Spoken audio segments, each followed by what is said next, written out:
Hello and welcome to Socialism, a weekly Marxist analysis podcast from the Socialist Party. Millions of people from every walk of life have exploded onto the streets of Hong Kong. They demand the cancelling of a law which can send people to prison in China and greater democratic rights in the city. Police have responded with violence. The Chinese Communist Party is lining up soldiers at the border.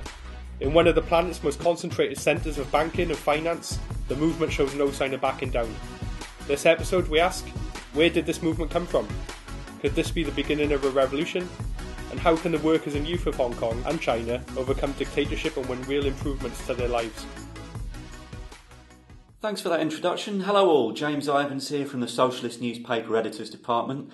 This episode, Socialism, will be hearing from Claire Doyle from the Committee for a Workers' International about the dramatic mass movement in Hong Kong, which is confronting the local government, the Chinese Communist Party and international finance capitalism. Hello Claire. Hello, James. So Hong Kong's rigged local government, the so-called Legislative Council, or LegCo, has threatened to use extremely repressive emergency laws just recently, and this is after millions have poured onto the streets, fought the police and joined strikes. What are the latest actions by protesters in this astonishing wave of mass defiance? Well, I must say to begin with that every day you think, well, can it go on? But it's already been about 3 months, this unprecedented mass movement in Hong Kong, which has involved all sorts of different layers in society. And you just think that also without a clear programme and a clear leadership, where do the demonstrations come from? And what is going to happen next? Of course, we have our own ideas about what should happen next. But the latest development has been massive protests about the sackings of employees in the airline Cathay Pacific, and not just by employees. I mean, obviously employees are particularly angry about it and have protested on a working day, which may or may not mean striking. But other workers have also protested during the day and in the evening, and one of them is quoted in The Guardian today as saying, if we don't protest now, we won't be allowed to in future. And that was a teacher who'd turned out to support those workers. And, you know, we have seen very big demonstrations. I don't know if you want the details now. Yeah, why not? Could you explain to us then what has happened at this airline Cathay Pacific with these sackings? Well, it is the major airline and it operates in Hong Kong, and there's a huge involvement of the Chinese government in that airline. But the protesters at one stage, a couple of weekends ago, decided to occupy the airport, which is quite a dramatic thing to do. It was without necessarily calling strike action, but they managed to ground hundreds of flights over 2 days.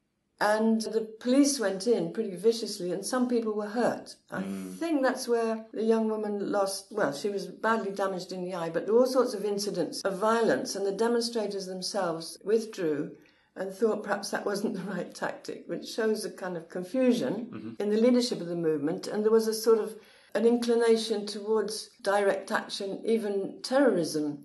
But that would really provoke the regime in Beijing if there were acts of terrorism, and they could use it as an excuse for going in. And I think the movement, as you might call it, is trying to prevent that from happening. I mean, prevent any sort of terrorist acts and deliberate attacks on the police. Sure. But meanwhile, the police have been attacking the demonstrators, but some of them as agents provocateurs, going into the demonstrations, trying to cause trouble with the police. You know, in disguise. They've been stirring it up. So there's still a lot going on, and this is the latest protest, really. The unions involved in Cathay Pacific, and one of the stewards is actually a flight attendants union chair, said she'd been sacked after managers presented her with copies of a protest-related Facebook post. The Confederation of Trade Unions plans a legal challenge, but why don't they say, well, let's have a strike in protest at this, a strike at Cathay Pacific? But that's an important development. There isn't at the moment a call for a general strike, another call for a general strike. There has been a general strike recently, on the 5th of August actually. There was, with about 250,000 workers coming out of work. They haven't made that call, but 250,000 from various different workplaces, and nobody knew quite how it was called. Okay. Same as the demonstrations, nobody knows quite. It's the social media is used, and there are some spokespeople. As far as union the unions are concerned, you've got the one union which is pretty tame. They have representatives on LegCo, but they don't make a lot of noise there. They could encourage strike action. I don't think they do. But the other trade union is totally pro the regime in Beijing, so obviously is not going to encourage strike action at the moment. But there is, there is a plan, I think, for a school student strike now that school students will be going back. I think that they're on the demands for the democratic demands, the 5 major demands of the movement now. What are those demands? Well, obviously the main demand of the movement and what provoked the action was the announcement by the government, the chief minister, Carrie Lam. So that this is a local government, the LegCo. The local government. They announced that they were going to introduce a law which would mean that people who are charged for offences in Hong Kong could be tried and imprisoned in China, what they call mainland China. And this is what really led to an explosion. It's been raised before, and it's been suspended before. And so the demonstrators knew, or people who've been involved in demonstrations before, including the huge, what they called umbrella revolution, knew that they could get something like this stopped. Sure. And quite quickly, the government of Carrie Lam, who was Beijing backing, withdrew that proposal, but they didn't take it off the books. Okay. It was suspended and not deleted, not abandoned, by them.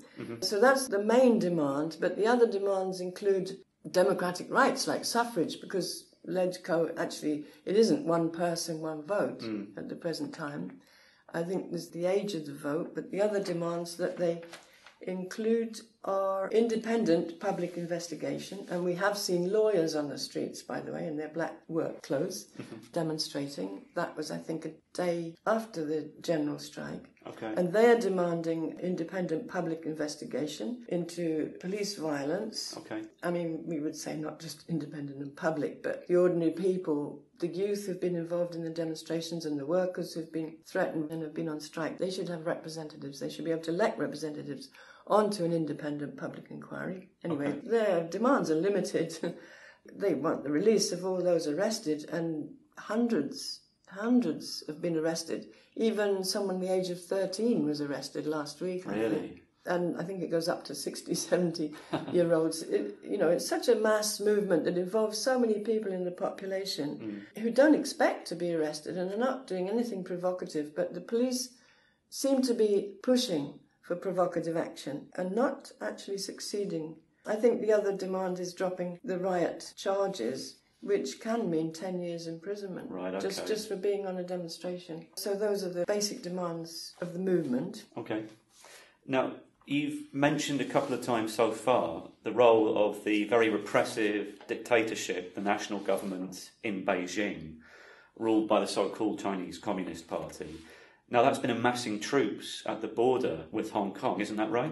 Yes, they've been doing exercises near the border. And it's been publicised a little bit within China itself, saying that this is necessary, we have to maintain the law. So they are preparing potentially to move in and crush this movement bloodily. They are there and could do that. There's a lot of speculation about a second Tiananmen, where the tanks moved in against workers and students 30 years ago. Generally, I think most commentators, and I think we would say it's unlikely, because this movement doesn't actually challenge the existence of the regime in Beijing. Okay. We could discuss the nature of what that is and what Xi Jinping's regime is defending. What kind of regime it is, we can discuss, or the nature of society in China, which is complicated. But what's happening in Hong Kong, it's challenging to them, but it doesn't sort of threaten their existence. And if they went in and took bloody reprisals on the movement in the way that you mentioned, like Tiananmen, that would cause extremely extensive damage to relations with the rest of the world in terms of trade and commerce and finance. Because Beijing does depend on relations, financial relations with other countries and trade. They depend on Hong Kong. So they wouldn't want to wreck the whole of that situation. They liaise with some of the biggest billionaires on the planet who are based in Hong Kong, but also it could also have repercussions inside China, which is something which is very difficult to know, how far people are thinking, how far people know what's happening in Hong Kong, but how far they're thinking about what this means and about whether it's got any relevance for them. And if the tanks rolled in and there was this bloodbath, that could spark something in China itself. So this conflict between the people and the regime has rapidly reached a quite incredible pitch. We've talked about what started this off, the particular law and the demands which the movement is putting forward right now. How did it escalate to this point so quickly? Well, it's actually involved more than a third of the population of Hong Kong. There's about 7.3 million people live in Hong Kong, and on one of the earliest demonstrations, there were 2 million people. Wow. And one of the most recent demonstrations, there was 1.5 million people. Sunday before last, I think it was. Okay. It is quite amazing, the size of the demonstrations and the protests, but people are angry that they don't have even basic democratic rights. You'd think that there would have been social movements earlier on other issues, like on the question of housing, which is a horrific calamity for young people in Hong Kong and for older people. There's a crisis in housing, I think, in relation to wages and standards of living, purchasing power even. All of those are big issues, which partly because the trade unions have been doing nothing, and even the left, so-called left in the LegCo, haven't really mobilised on those issues. When it came to something as basic as this, that you could be, shipped abroad and tried just after you've been arrested or accused rather than actually charged with anything, made people angry. I think that one of the reasons it has escalated is because not just the issue of the extradition law and other democratic grievances, but the way that the police has gone in against peaceful demonstrators. It's amazing that there hasn't been a death as yet. I think if there was a death, it would get even more massive and violent and difficult to predict. Yeah, the demonstrations and the reaction. But it's the way that the police have gone in against young people and old people that has angered the rest of the population. They've said, no, you can't do that. And the police have been beefing up their own armaments. They've used what they call pepper spray, tear gas. I think they've now got water cannon for the first time. They've had live ammunition on the streets. Really? Which they haven't used. They've fired into the air, and they haven't used against demonstrators, luckily, because that would be a death and that would be a further escalation. But this is why it's escalated. The question could be asked by you, is this a revolutionary situation? Well, is this a revolutionary situation? Could this develop into an actual revolution, an overthrow of the authorities in Hong Kong at least? Well, it's a good question, as they say, when the answer isn't exactly clear. But it has elements of a revolutionary situation, and a revolution can start over one incident. It takes one spark to set off a prairie fire, as Vladimir Ilyich Lenin explained. When the conditions are there. Yeah, when the conditions are there, when the anger is there. But it takes more than that. He talked about 4 conditions for revolution. Okay. And you can definitely see the first one is a split at the top and disagreements about how to deal with the crisis, whether to use repression or concession. And actually the Chief Minister, Carrie Lam, went missing for quite a while because she didn't really quite know what to do, but she's been pushed back into the limelight and making speeches about we won't give up on this extradition law and so on, but maybe sooner or later she could be a sacrificial lamb and concessions will be made. So there's that split in the ruling layers, whether to use repression or concession. The second condition is the middle class being in flux. Well, the middle class is not just in flux, it's quite involved in the movement and siding with the demonstrators, partly because they want their own, democratic rights. Sure. You have the question of the forces of the state, whether they can be affected to sympathise with the movement. I have seen some reports that police have sided with the demonstrators. You don't see much publicity about that, and it may not be widespread. But I think it's quite possible that some of the younger police, even some of the young members of the PLA, the People's Liberation Army, who are based in Hong Kong and who have been on the streets, they could have a lot of questions in their minds. And it raises another thing about whether the troops from the mainland were sent in, about whether appeals to them not to fire on the demonstrators, whether they could work. That's another whole question. The third major element is the working class being on the move. Okay. En masse. Well, it's not been en masse, but it's been there in the demonstrations as individuals, and then you've had a general strike, and you've had strike action, even of teachers, even there was a civil servant strike on the Friday before the general strike, actually. So you have the working class on the move to some extent. The fourth condition for a successful revolution is, of course, a revolutionary party, or a party with some kind of mass base amongst workers and young people, and a leadership that understands what is happening and the line of march in order to get a victory. Now that is not there. Okay. And the mystery is, how are these demonstrations and strikes and things organised? Well, these days, unlike in Lenin's day, you have the social media, and a lot of things can happen on social media. I don't understand them all because I can't operate them. I don't spend my time on Facebook. But social media obviously can spread the news, time and date, where we're going to do it, and people turn up. It's actually quite a small area and sort of relatively easy to organise mass demonstrations. But without a party, can this continue? Or will it die? Will it just die down? And really, the question is still hanging in the air. Now, you mentioned that the working class is beginning to assert itself in these demonstrations, and that a general strike was part of that. Was that a strike for political demands? What do we think needs to happen for that element of the movement to continue forward?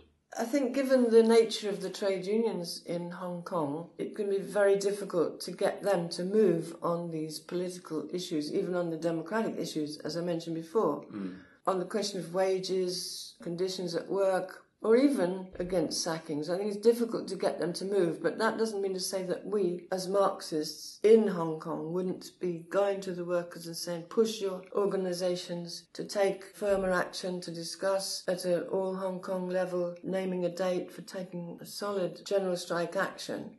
But we would also say, if that isn't happening, you're coming up against a brick wall, then you need to be raising the issue of sort of rank and file organisations in the workplace. But probably what we would raise as even more important in this situation is the need for the areas. The areas in Hong Kong, I've only visited there once, but they're very distinct areas. Everybody knows the areas. In each area and each workplace, really, it should be feasible, and we would advocate that there are local assemblies that elect representatives who are subject to recall if they're not carrying out the wishes of the assemblies, but to go to committees on a local and an all Hong Kong basis, and to link up with representatives from the workplaces. And there are some big workplaces. The docks, they've got big workforces. The airport, as we've seen, the banks have got a lot of employees, but transport workers as well. And if you're Marxists and revolutionaries, you would be wanting to talk to the transport workers for them not just to block, but to take action, to take strike action. And these police have been sending forces onto the trains and beating up travellers, actually. And the trade unions should say, no, we're not operating with the police behaving like this. There are all sorts of issues that they could take up. But if they could link up, we think one of the most important demands is, well, of course, all the democratic rights, freedom of assembly, freedom of speech, they're not even amongst the 5 demands of the movement. Freedom of assembly, freedom of speech, freedom of the press, and so on, that the movement should be fighting for. But one of the most important demands is for a revolutionary constituent assembly, democratic revolutionary constituent assembly. What does that mean? Well, it means representatives of the workers and the young people, maybe through the schools, coming together to discuss what kind of programme is needed to change society, not just to get the democratic reforms, but to actually change society. And in the Hong Kong situation, it would be how to link up with the workers in China. It's a massive workforce. You need in order to transform society in China, And that would be necessary to take the movement to victory in Hong Kong as well, to link up with the working class in China, would it? I would think so. Okay. But of course, China does claim to be a socialist country, so this question, which you mentioned earlier, of well, what is China? What kind of society is it? Whose side is the so-called Communist Party on? This does raise those questions. Well, China is not socialist. Okay. And has never been socialist. Okay. For a long time after the Second World War, when Mao came to power, imperialism and capitalism just sort of vanished, really. Okay. And they stepped in, so there was state ownership and a plan and huge reforms for the massive peasantry and to some extent for the working class. But the workers weren't involved in it. They had no democratic control. So it wasn't socialism in the way that we understand it.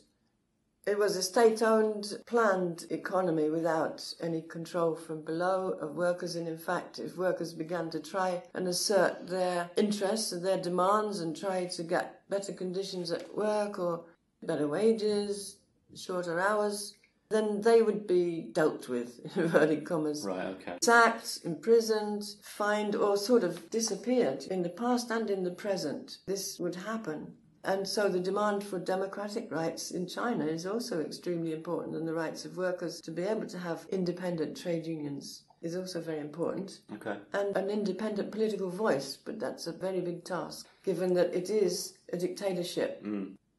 So the early period of the Chinese regime, which you're talking about, this is something Trotskyism would call a deformed workers' state, isn't it? Where capitalism had been got rid of, but the working class was not in control of society, so it was heavily deformed and it was a bureaucratic dictatorship. However, today, you do have billionaires, don't you? In the regime in China, you do have the presence of big multinational corporations and big foreign finance capital side by side with this bureaucratic control, big elements of state planning of economic development. So what is China now? Well, now it's a very special kind of state capitalism. Okay. Which we've discussed for many years in our international organisation. Because in the past, we had big disagreements with other so-called Marxists, Trotskyists, about state capitalism, because they said that the Soviet Union was state capitalist. Okay. We said no, that state-owned, planned economy, without control from below of the working class, but originally it did have control by the working class through the Soviets. So that was a degenerated workers' state. Okay. And you're right that in China, what was established when Mao came to power with his peasant army was a deformed workers' state from the beginning. And there's been all sorts of zigzagging in relation to what to do about developing the economy in the countryside, developing factories and industry and commerce and finance. And it's been very hidden, really, behind a sort of Chinese wall, or not exactly an iron curtain, but it's been difficult to see exactly what's happening in the economy. Yeah. And there have been zigzags between allowing more and more private involvement of private capitalists and allowing the so-called Communist Party, which has got no relation to communism whatsoever now. Members of the Communist Party becoming millionaires, and you mentioned billionaires, some of them are high up in the government in China. But there's a sort of swing between how much it's private interest involved and how much it's public interest involved in finance, in building, and in industry. But things are moving towards capitalism. It seems that under Xi Jinping, there's been a bit of a pulling back with more control by the state of what is happening. And that gives it a particular strength when it comes to the world economy and trade wars and so on. They can do all sorts of things that normal, in inverted commas, capitalist states can't do. For example, even in relation to the currency, recently, the Chinese government has been able to manipulate or control the currency to its advantage. They've let the yen fall, which has actually given them an advantage. I better not go into this. It's a lot of detail on the economy, but they do have a certain state control in relation to finance, the currency, in relation to what is going to be built, what the emphasis is going to be in the economy, and trade relations. It's still quite unique, but it has no relation to communism or socialism. So it's not exactly an inspiration, but it has meant that the lives of poverty-stricken peasants have been changed. I mean, peasants have been able to go into the cities, get jobs, awful living conditions and awful working conditions, but standard of living's gone up a bit. The health service is better than it would have been under capitalism over all these decades. There's a lot more which could be said about the hybrid regime which exists in China, and perhaps we should have another podcast episode at a later time which goes into some more detail on that. But the point being that the Chinese Communist Party is not acting by and large, in the interests of the working class, and is attempting to maintain its own position.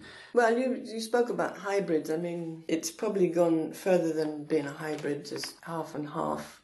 It's gone more towards being this special kind of capitalist regime, and it's a special kind of imperialist regime, by the way, in Africa and Asia, really exploiting workers of other continents. With the Belt and Road Project, for example. Yes, and there has been some resistance to that in one or two countries.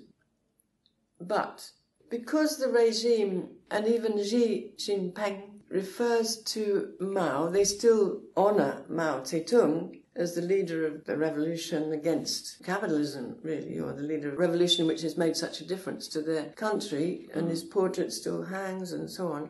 There is that idea that there's something special, and there are Maoists in China who claim credit for it being different and for the increased living standards of the peasants and the workers.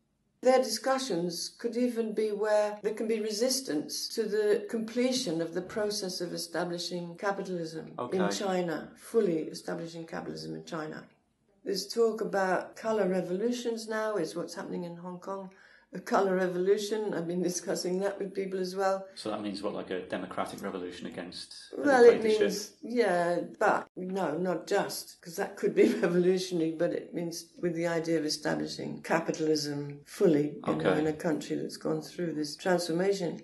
But China has not gone through the same experience as the so-called Soviet Union 30 years ago, where all the elements of the planned economy were wiped out in a matter of months, actually. I know because I was living there when it was happening. The economy collapsed, but it was all the bureaucrats, high-up members of the Communist Party, became oligarchs, and took over the banks. I mean, they killed a few of their number in battles and so on. It was the Wild West. And they banned the Communist Party, and that was the end of the Communist Party and those people. But this, in China, that's what the regime has wanted to avoid, and they've really been riding a tiger, to use another analogy, to prevent the so-called Communist Party, the privileged layer that represents, from being wiped out. So they're scared stiff of a genuine movement from below that might be moving in the direction of socialism, of workers and poor people actually taking over the running of the economy and reversing privatisation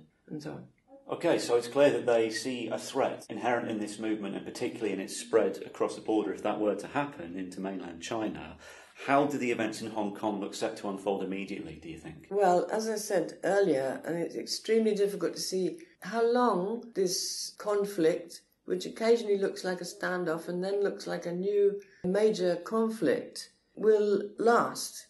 We would say, if only there was a revolutionary party or Marxists who would say, we'll carry through a revolution against the regime in Hong Kong, one of the most concentrated class of capitalists and financiers that you can imagine, all in one place, that carry through a revolution against them for the establishment of democratic socialism and spread it to China and throughout China. But whatever happens in Hong Kong without a leadership, it's not likely to really inspire workers and young people in China, except with the idea that they might have some power. But it's not going to radically change things in Hong Kong or in China unless a revolutionary leadership develops in the course of the events, which can't be ruled out, but unfortunately is not likely at this stage. Fine, so this question of leadership is absolutely essential. You've also talked about the need to organise in the neighbourhoods and in the workplaces, and to go beyond the important but very limited 5 demands which the movement is putting forward at this stage to really tackle some more fundamental issues about how society is organised. So what kind of policies and organisation does the Committee for a Workers' International think are needed to take this movement to a successful conclusion? Well, I think I've outlined the sort of policies that we would put forward in that situation. I mean, fighting for all the democratic demands, basic democracy, but, democratic freedoms are enshrined in the constitutions of most capitalist states. But we would say that in order to establish them, given the nature of the Hong Kong state and the nature of the Chinese state, it's necessary to go further. And then we would have to build through speaking to young people in the schools, in the workplaces, on the streets, through leafleting, through producing newspapers and so on in the local language, to convince people that socialism is necessary, that they have to go all the way to get rid of not just Lenko, but all representatives of the capitalist class, and establish a genuine workers' democracy. It's a huge task, but there's no alternative for establishing the rights of ordinary working people and young people to a better life and a future. If they were successful in Hong Kong and in China, I mean, it would spread like wildfire through Asia and worldwide, and we would be very happy. And so by workers' democracy, you mean more than just the right to elect a government, but also to have these institutions based on the workplaces, so that industry is taken under the control of the working class rather than being owned and controlled by profit interests. I do mean that. Well, there's an awful lot of ideas and potential in this very inspiring movement which is taking place in Hong Kong. The Committee for Workers International has its ideas about what is needed to take the movement forward. If you agree and you want to help build for the success of genuine socialist ideas in Hong Kong, China and the rest of the world, you should join us in the Committee for Workers International. You can read more about what we think and get in touch with us at socialistworld.net. And now we're going to have an update on the latest workers' struggles and news and campaigns issues which have been taking place in England and Wales over the past few days. So first of all, we're welcoming back Scott Jones. Hello, Scott. Hi, Red.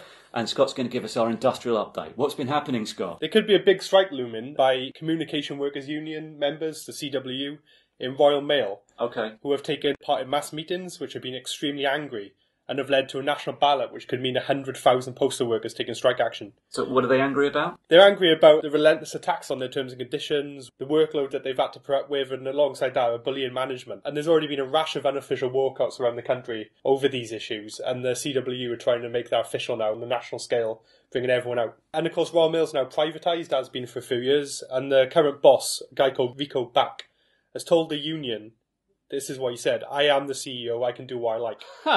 Which is outrageous. And this is a real opportunity for union members, to prepare to send a message of their own that he can't, and the bosses can't do what they like. Great.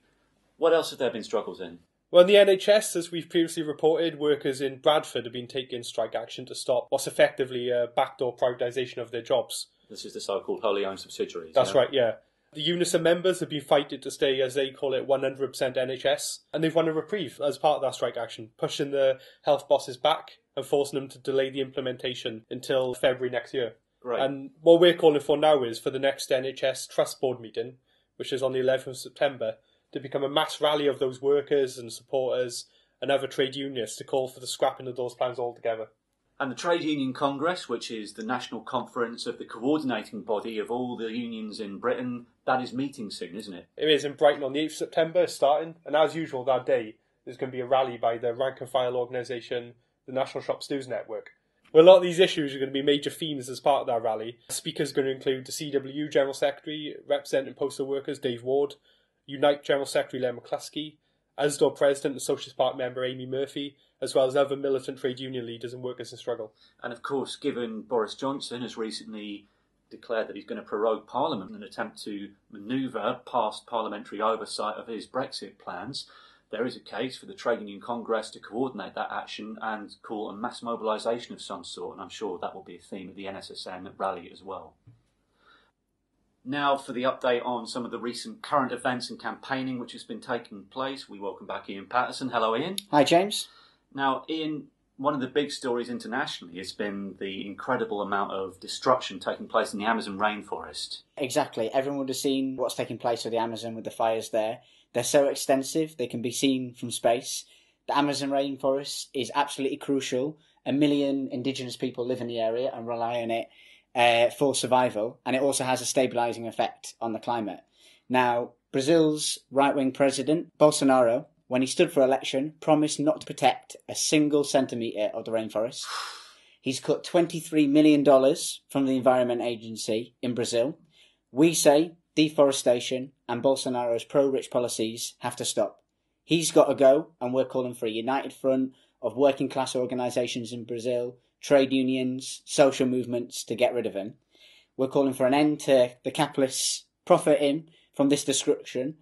In the Socialist Party and the Committee for Workers International, we say these big companies, particularly the polluters, They have to be nationalised under democratic control of the working class.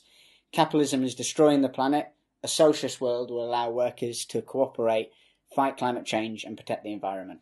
And climate change, of course, is a particular issue for the younger generation. This is the world that the youth are going to inherit. But at the same time, elderly people have been under attack in England and Wales. Isn't that right? Exactly. A right-wing think tank, the Centre for Social Justice, has proposed increasing the state pension age to 75. Well, I suppose that more affects middle-aged workers who are about to have their pensions, but it's also an attack on the elderly, isn't it? It's attacking everybody who wants to retire, making people work until they drop. Boris Johnson has cynically said this isn't going to happen. The pension age is going to stay the same, when actually it is rising to 68 in the next few years. It's already on the back of pensioners losing their free TV licence. And we say we want to see an immediate increase in the state pension by 50% as a step towards a living pension, a pension that retired workers can actually live on, alongside demands that you can unite the whole working class, raising the minimum wage to at least £10 an hour, scrapping zero-hour contracts, bringing in rent control in council homes and ending austerity for everybody, young and old. As well, of course, as reversing the changes to the pension age so they go back down so that people who want to retire can if they wish to. And we've reported in previous episodes, haven't we, on the struggle of the Lincolnshire health visitors. Exactly. They're striking against £2,000 pay cuts and reflecting the level of support they got in the community. They had a rally of 300 people a few days ago. And we say the trade unions have got to link these kind of struggles that are taking place, this action that's taking place, to increase its power and make sure these workers win. And in Worcestershire, and this has been a running issue for the past few years in all parts of the country, but in Worcestershire particularly right now, there are threatened cuts to the fire service. Even before these cuts have come through, the Fire Brigade Union say that they only make their 10-minute attendance time when they have to get to a fire roughly half the time. At one meeting in Bewdley, people pointed out, well, as well as the fire station being cut, they've already lost the local bank, the local library, and the bus service is rubbish as well, showing how little services they have in some of these communities, how much has been cut. In another area, in Surrey, on the 15th of August, 14 fire stations did not have enough firefighters on one single night. And our new Prime Minister, Boris Johnson, we all know that he cut fire stations, cut fire engines, cut firefighters when he was the Mayor of London.